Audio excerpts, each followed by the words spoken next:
Bonjour, donc bienvenue sur ce tuto si vous avez des problèmes de FPS, donc d'image par seconde dans X-Plane. Et si vous avez donc une carte graphique Nvidia. Alors tout d'abord dans X-Plane 11, donc vous pouvez afficher donc les FPS soit dans le panneau de configuration. Donc vous avez données sortantes et là vous avez tout en haut framerate, donc vous cochez la case dans le cockpit et là en haut à gauche vous aurez donc le nombre de FPS. Sinon vous avez un petit utilitaire qui est plus discret comme son nom l'indique, c'est discrete FPS, donc discrete D-I-S-C-R-2-E-T FPS. Donc un plugin que vous pouvez télécharger gratuitement. Donc vous tapez discrete FPS dans Google et vous mettez donc votre plugin dans le dossier donc ressources plugin de X-Plane. Donc et vous l'avez ici en haut à gauche. Et donc vous indique là par exemple 25-26 FPS par seconde. Alors il y a beaucoup de choses qui peuvent influer sur le FPS, hein, donc la complexité de la scène, des appareils, la météo. Donc ici j'ai X-Enviro.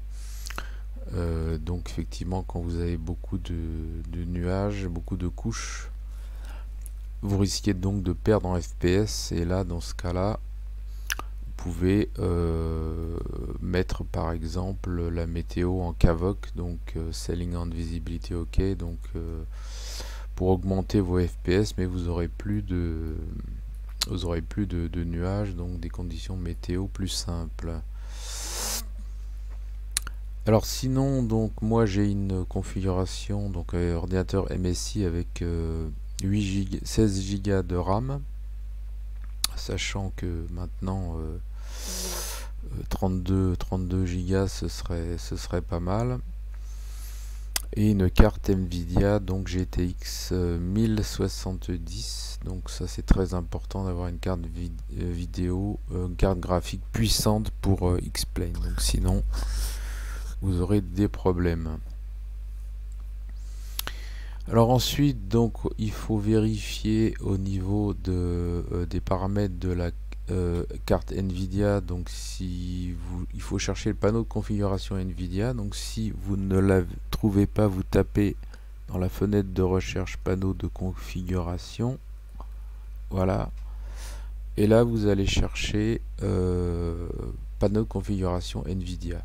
Donc le mieux c'est de créer un raccourci donc sur le bureau, de manière à l'avoir en permanence. Là-dedans, là vous pouvez changer la résolution. Donc ici c'est la résolution maximale, fréquence de rafraîchissement donc de l'écran 60 Hz. Et ensuite vous avez différents menus. Alors il faut vérifier également configurer plusieurs affichages. Donc j'ai bien ici mon écran, mon grand écran Samsung, donc c'est 24 pouces, donc qui est bien sur la GeForce GTX 1070. Ça c'est si vous avez plusieurs écrans. Ensuite vous pouvez régler ici dans les paramètres 3D, régler les paramètres d'image. Donc ici j'ai réglé le curseur donc sur performance au maximum, donc on aura plus de fluidité, mais en revanche les courbes seront déformées, donc la qualité d'image sera un peu moins bonne, donc vous aurez vous risquez d'avoir un petit crénelage. On va voir plus bas qu'on peut aussi améliorer ça. Donc à vous de régler le curseur et de voir les conséquences donc pour choisir, arbitrer entre les performances et la qualité d'image. Ensuite, dans gérer les paramètres 3D, vous avez ici paramètres globaux et paramètres de programme. Donc vous allez voir dans X-Plane, vous avez tous les programmes. Et là vous vérifiez bien, donc on a bien le processeur graphique préféré pour ce programme, processeur Nvidia et non pas le graphique intégré. Et là donc vous avez par exemple l'anti-crénelage activé, différents paramètres donc à à manipuler avec précaution parce que donc si vous avez des soucis, il faudra peut-être remettre le paramètre tel qu'il était au départ. Donc vérifier, noter la modification avant de faire la modification pour pouvoir revenir en arrière éventuellement. Donc voilà pour ce qui est des paramètres NVIDIA. Ensuite, eh bien, le mieux c'est donc de tester dans Xplane. Donc vous avez également dans Xplane la possibilité de gérer au niveau des graphiques donc les effets visuels. Donc, sachant que plus vous allez mettre le curseur sur la droite et vous risquez donc de ralentir votre ordinateur et d'avoir des problèmes de FPS. Donc à vous également d'abaisser un peu la qualité visuelle pour augmenter vos FPS. Vous avez par exemple nombre d'objets du monde, détail des reflets, etc. Afficher les avions stationnés. Autoriser les reflets. Bon, vous avez toutes sortes de paramètres à régler pour améliorer votre situation. Sachant qu'évidemment aussi tous les... Bon là j'ai beaucoup d'add-ons hein, évidemment.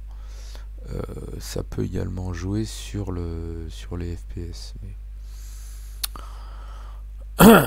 donc par exemple le trafic, la World Traffic, donc c'est le trafic au niveau de l'aéroport. Donc là vous risquez effectivement à chaque fois de perdre un petit peu de FPS, sachant que l'idéal c'est d'avoir au-dessus de 30 FPS, donc 30 images par seconde pour avoir une bonne fluidité. Sachant que bon, entre 25 et 30 c'est encore tout à fait correct. Entre 20 et 25 c'est jouable, mais on a quand même moins de sensation de fluidité, et en dessous de 20 après ça commence à devenir franchement injouable. Donc voilà, ben à vous de régler au mieux tous ces paramètres, et je vous remercie pour votre attention.